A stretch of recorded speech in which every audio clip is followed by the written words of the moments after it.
Ya, salam Bapak Ibu saudara yang dikasih Tuhan. Biarlah damai sejahtera dari Allah Bapa kita dan sukacita surgawi senantiasa melimpah atas setiap kehidupan kita. Mari kita akan membaca satu ayat sebagai dasar di dalam renungan pagi hari ini. Di dalam kitab Mazmur pasal 23 ayat yang keempat. Mazmur pasal 23 ayat yang keempat. Sekalipun aku berjalan dalam lembah kekelaman, aku tidak takut bahaya, sebab Engkau besertaku. Dekatmu itulah yang menghibur aku. Tuhan, Bapak Ibu dan Saudara yang dikasih Tuhan, dalam perjalanan kehidupannya kali diperhadapkan dengan begitu banyak tantangan, begitu banyak kesulitan, kesukaran, bahkan harus menempuh berbagai-bagai bahaya.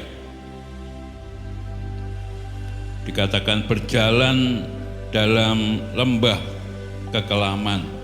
Dikatakan dalam Mazmur pasal 23 ayat yang keempat tadi. Dalam kesemuanya itu dikatakan bahwa Daud tidak takut. Daud tidak takut menghadapi bahaya. Daud tidak takut menghadapi kesulitan. Daud tidak takut menghadapi tantangan-tantangan yang ada di dalam perjalanan hidupnya. Mengapa? Karena Daud percaya bahwa Tuhan adalah gembalanya. Daud percaya bahwa Tuhan adalah gembalaku, gembala yang agung. Daud percaya bahwa Tuhan senantiasa menyertainya.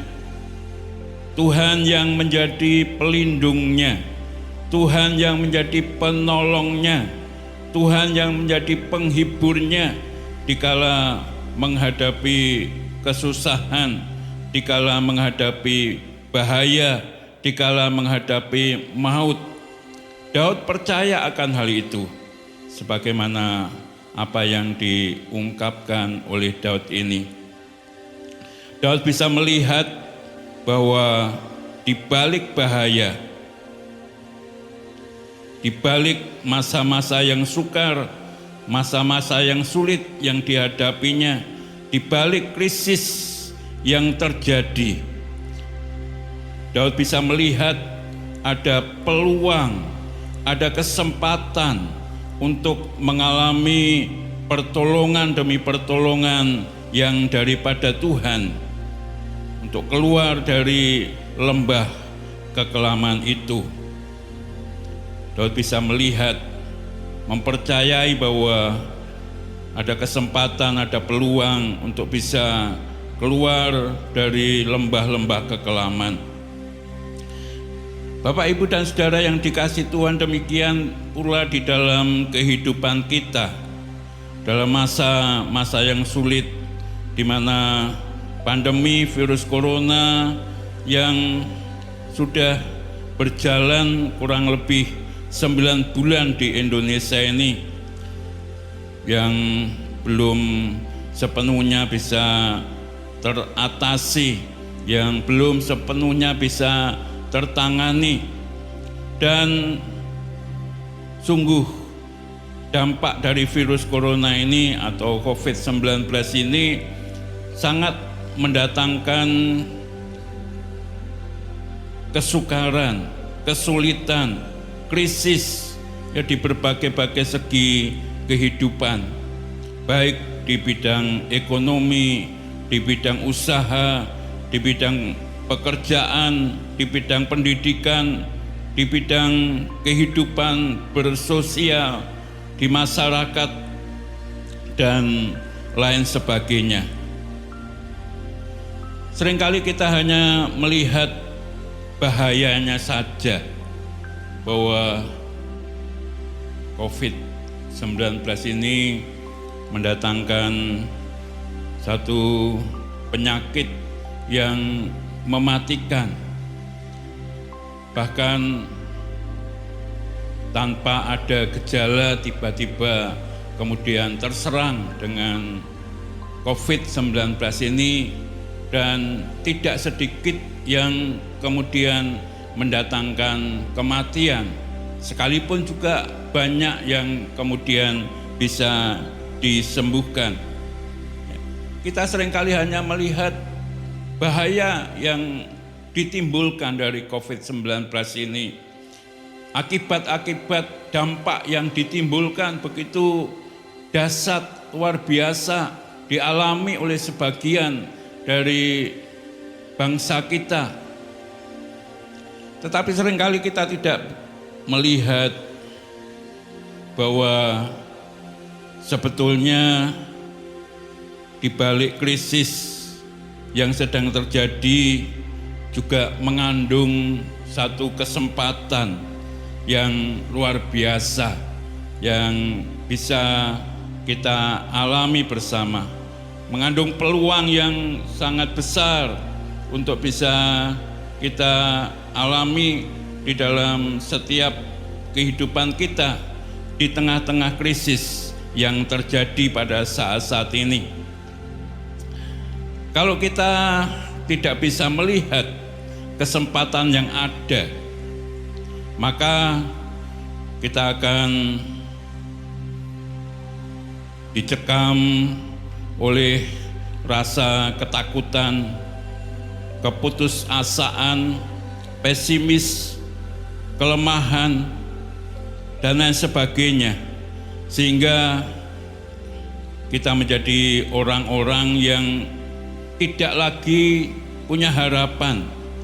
Kalau sudah tidak punya harapan, pasti menghadapi kehidupan ini justru akan mengalami kegagalan demi kegagalan.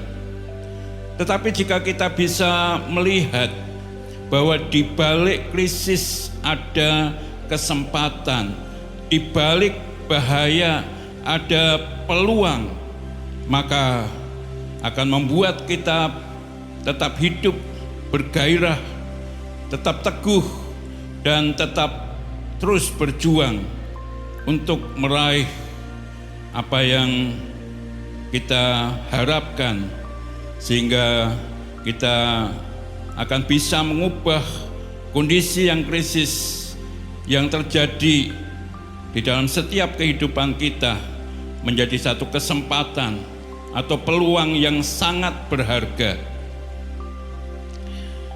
Kalau kita perhatikan, ketika di laut terjadi gelombang ombak yang besar, maka bagi sebagian orang itu adalah keadaan yang sangat membahayakan bagi para nelayan. Kemudian mereka tidak melaut karena ombaknya besar. Bagi orang-orang yang biasa suka pergi ke pantai, mereka juga selalu mendapatkan peringatan, ombaknya besar, jangan pergi ke tempat yang lebih dalam, hati-hati, dan lain sebagainya, karena bahaya, mengancam. Tetapi bagi orang-orang yang suka berselancar, ombak yang besar itu justru menjadi kesempatan untuk bisa berselancar dengan baik, untuk bisa berselancar dengan sempurna. Ini yang terjadi, bahwa yang dianggap berbahaya belum tentu juga selalu mendatangkan bahaya, tapi justru menjadi kesempatan demi kesempatan untuk meraih peluang yang ada di balik bahaya yang terjadi, di balik krisis yang sedang kita hadapi bersama. Maka Bapak, Ibu, dan Saudara yang dikasihi Tuhan, kita jangan terlalu terpaku kepada keadaan apa yang sedang terjadi, membuat kita takut, membuat kita khawatir, membuat kita putus asa, dan lain sebagainya. Tetapi mari kita melihat bahwa di balik krisis bahaya yang terjadi, justru ada kesempatan, ada peluang untuk kita bisa mengalami perkara-perkara yang besar yang daripada Tuhan.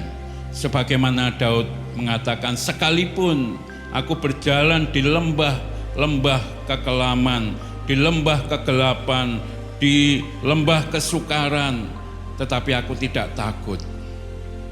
Karena Daud bisa melihat kesempatan itu di mana Tuhan akan menyatakan kasih-Nya, di mana Tuhan akan menyatakan pertolongan, di mana kuasa Tuhan akan diberikan kepada Daud sehingga bisa menjalani semua apa yang sedang dihadapi dan mengalami kemenangan demi kemenangan dan keberhasilan demi keberhasilan di dalam hidupnya.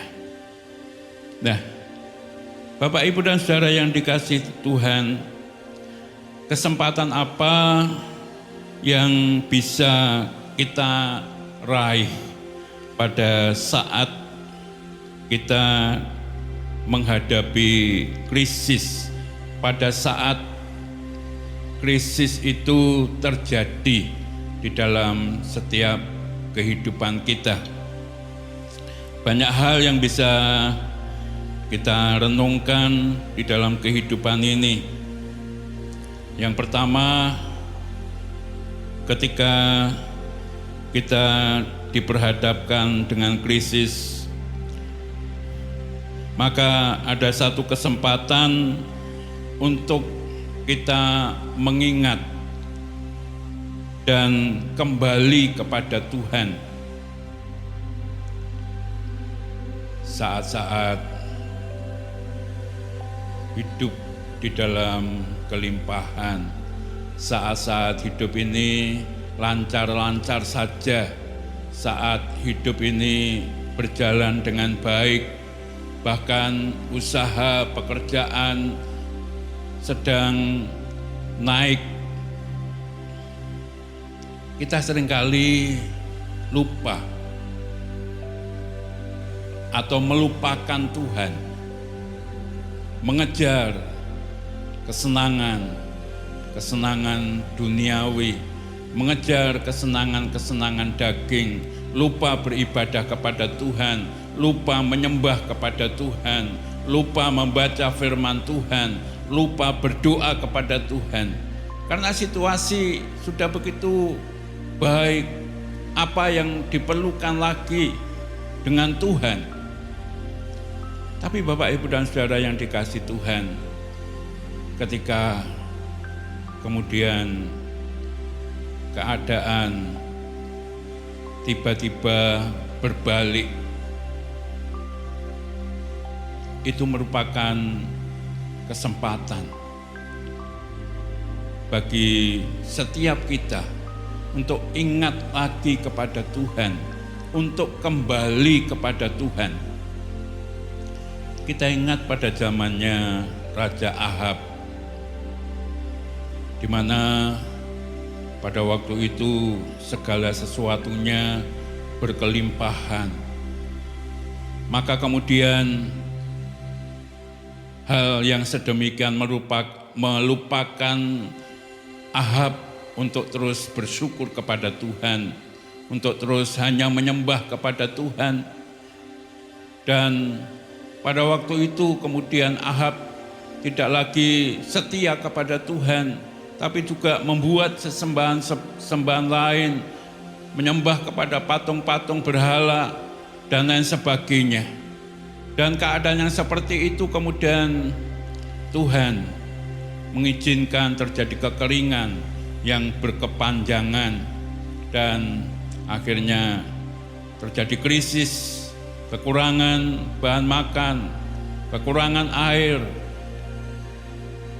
dan kemudian hambanya Nabi Elia mengingatkan kepada Raja Ahab, mengingatkan kepada bangsa Israel pada waktu itu, jangan sampai meninggalkan Tuhan, jangan sampai menduakan Tuhan, agar supaya mereka kembali lagi kepada Tuhan, mengingat kepada Tuhan, Baal-Baal yang menjadi sesembahan mereka, karena mereka bukan saja menyembah kepada Tuhan, tapi mereka menyembah juga sesembahan-sesembahan yang lainnya.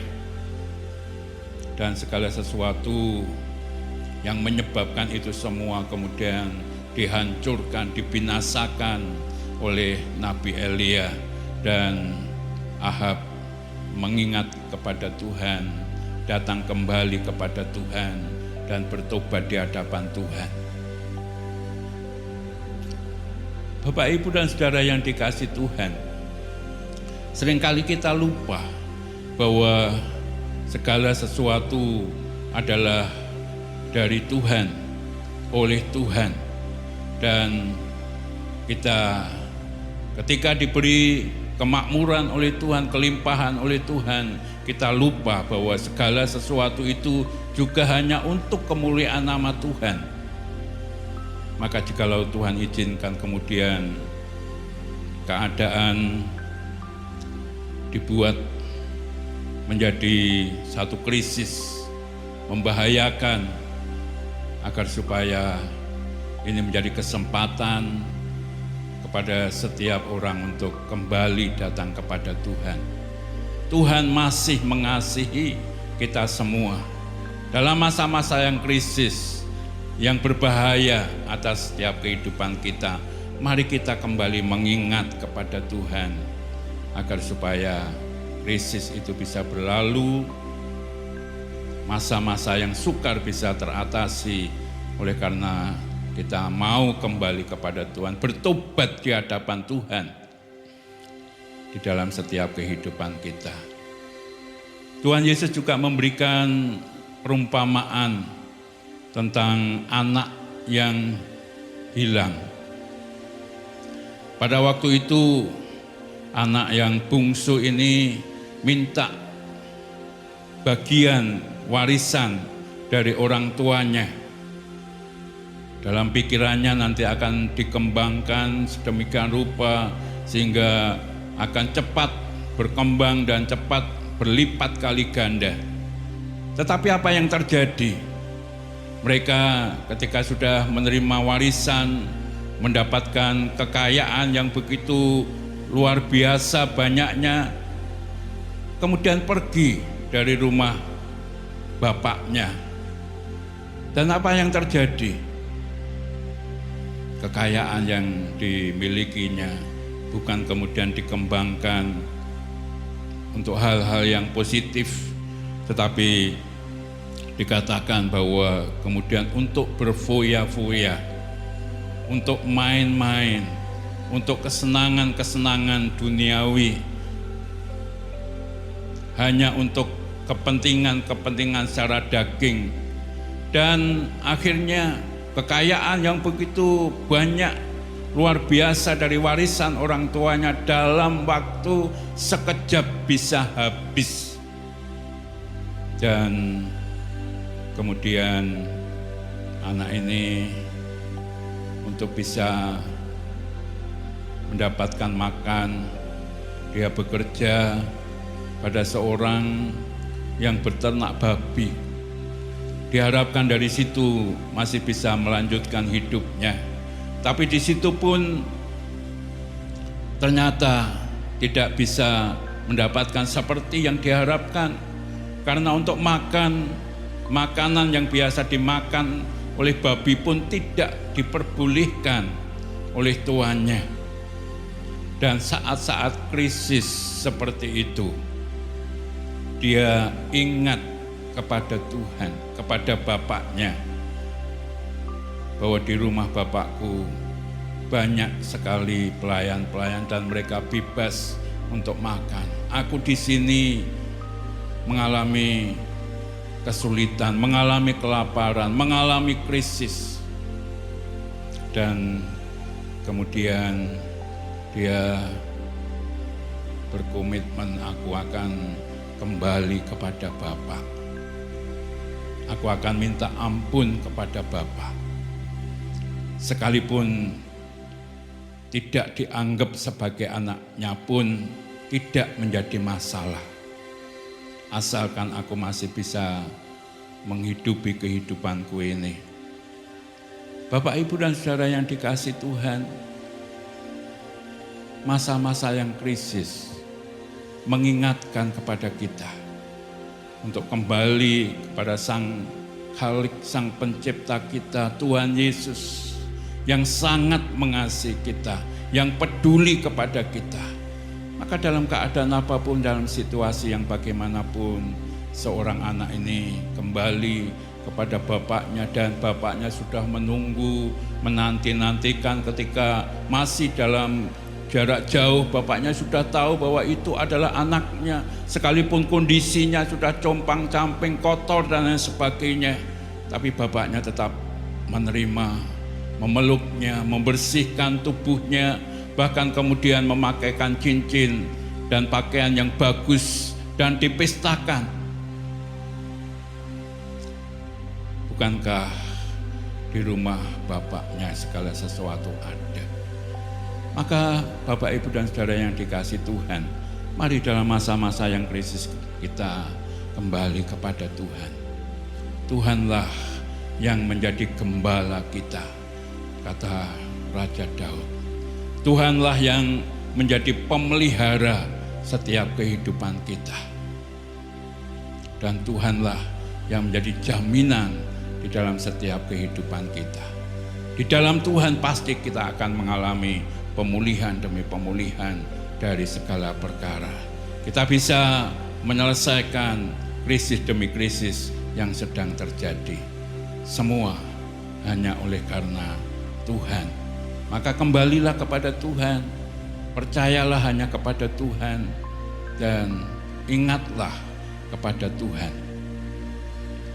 Kemudian juga dalam masa-masa yang krisis ini menjadi kesempatan bagi kita untuk terus berjuang dengan sungguh-sungguh. Kalau kita mau berjuang, kalau kita mau bekerja, kalau kita mau berusaha, pasti dengan pertolongan Tuhan kita bisa terlepas dari masa-masa yang krisis. Kita bisa terlepas dari bahaya-bahaya yang mengancam di dalam setiap kehidupan kita. Sebab Tuhan adalah Tuhan yang Immanuel, yang senantiasa menyertai di dalam setiap kehidupan kita. Tuhan kita adalah Tuhan yang Ebenezer, yang senantiasa menolong tepat pada waktunya bagi setiap kehidupan kita. Tuhan adalah yang tidak tinggal diam, tetapi Tuhan adalah Tuhan yang selalu ikut bekerja untuk mendatangkan kebaikan bagi kita semua. Tidak ada masalah yang tidak bisa diselesaikan di dalam Tuhan. Tidak ada persoalan yang tidak ada jalan keluarnya di dalam Tuhan. Maka kita perlu berjuang, memiliki semangat yang menyala-nyala, memiliki kemauan yang keras untuk kita bisa lepas dari keadaan situasi yang membahayakan, dari keadaan situasi yang krisis. Dan ketika kita mau berjuang, tetap kerja keras dan didasari dengan hidup benar dan mengandalkan kepada Tuhan, pasti Tuhan akan ikut bekerja. Dan kalau Tuhan ikut bekerja, di dalam Tuhan tidak ada perkara yang mustahil. Tuhan sanggup melakukan perkara-perkara yang besar, yang tidak mungkin bisa menjadi mungkin di dalam Tuhan. Kita ingat ada seorang anak yang bernama Jimmy. Pada saat itu dia usia sekolah dasar, tapi kondisi keadaan kejiwaannya, rohaninya atau intelektualnya sangat-sangat terbatas, ya. Bahkan juga secara fisik dia mengalami keadaan yang kurang baik. Dia kurang bisa mendengar. Ketika kurang bisa mendengar sejak kecil, pasti juga sulit di dalam berbicara. Dan oleh sekolahnya dia disarankan untuk tidak usah sekolah saja, di rumah saja. Dan ketika surat itu diberikan guru dan kemudian diterima oleh orang tuanya kemudian secara manusia pasti juga sedih, anaknya diperlakukan seperti itu. Tapi dia tidak putus asa, ya. Dia tetap percaya kepada Tuhan dan berjuang bagaimana agar supaya anaknya ini bisa tetap belajar. Kemudian dia dengan susah payah pasti kemudian mengajar anaknya di rumah, mengajar membaca, mengajar menulis, bahkan kemudian anak ini suka baca buku-buku. Dan akhirnya kita tahu bagaimana kehidupan anak ini yang namanya sebenarnya adalah Thomas Alva Edison. Sekalipun punya banyak kekurangan, tetapi karena orang tuanya terus berjuang, punya tekad yang membara agar anak ini bisa membuktikan bahwa dia pasti bisa keluar dari masa-masa yang krisis itu. Dan akhirnya sekalipun berulang kali dia mencoba bisa menemukan lampu pijar. Bahkan kemudian bisa membuat penelitian dan mematenkan penelitiannya. Dikatakan lebih dari 1000 penelitian telah dipatenkan oleh Tommy ini. Karena kegigihan orang tuanya dan kegigihan Tommy sendiri untuk bisa lepas keluar dari masa-masa yang krisis. Di dalam Tuhan tidak ada yang mustahil, tadi saya katakan. Di dalam Tuhan selalu ada jalan keluar. Kemungkinan selalu ada jikalau kita mau berjuang dengan sungguh-sungguh dan mengandalkan Tuhan. Puji Tuhan. Kemudian kesempatan yang lain yang bisa kita temukan di tengah-tengah masa-masa yang sulit, masa-masa yang krisis, bahaya. Justru di tengah-tengah masa yang sedemikian kita bisa melakukan perbuatan-perbuatan yang baik. Kita bisa menjadi saksi di tengah-tengah kehidupan yang sukar, di tengah-tengah kehidupan yang krisis. Ketika ada orang yang kekurangan, kita bisa memberi kepada mereka sekalipun kita sendiri perlu. Ketika ada yang susah, kita bisa memberikan penghiburan. Ketika ada orang yang membutuhkan tumpangan, kita bisa memberikan tumpangan kepada mereka. Lebih-lebih ketika mereka kehilangan pegangan dalam hidupnya, kita bisa memberikan solusi yang terbaik. Kita bisa memberitakan Injil, memberitakan kabar baik kepada mereka yang kehilangan pegangan dalam hidupnya karena masa-masa krisis, bahwa di dalam Tuhan selalu ada jawaban. Di dalam Tuhan selalu ada jalan keluar. Di dalam Tuhan selalu ada damai sejahtera.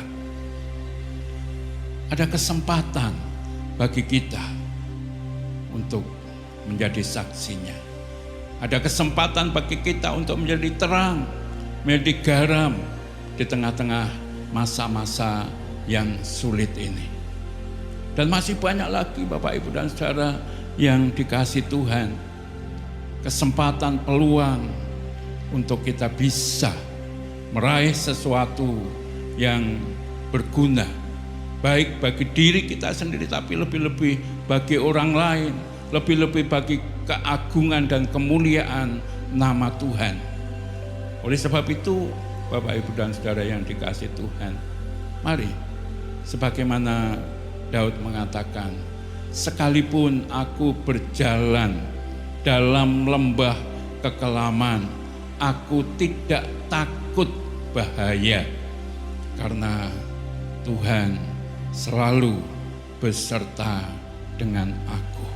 Gadamu dan tongkatmu itulah yang menjadi penghiburku. Ada kesempatan untuk kita bisa melakukan sesuatu yang pasti sangat berguna, ya, karena kita percaya bahwa Tuhan tidak pernah meninggalkan. Kita percaya bahwa Tuhan yang menjadi penolong kita. Kita percaya bahwa di dalam Tuhan masih ada mujizat yang terjadi. Dan kesempatan demi kesempatan itu mari kita pergunakan agar supaya nama Tuhan dipermuliakan, kita menjadi berkat bagi banyak orang. Puji Tuhan, Tuhan memberkati kita sekalian. Amin.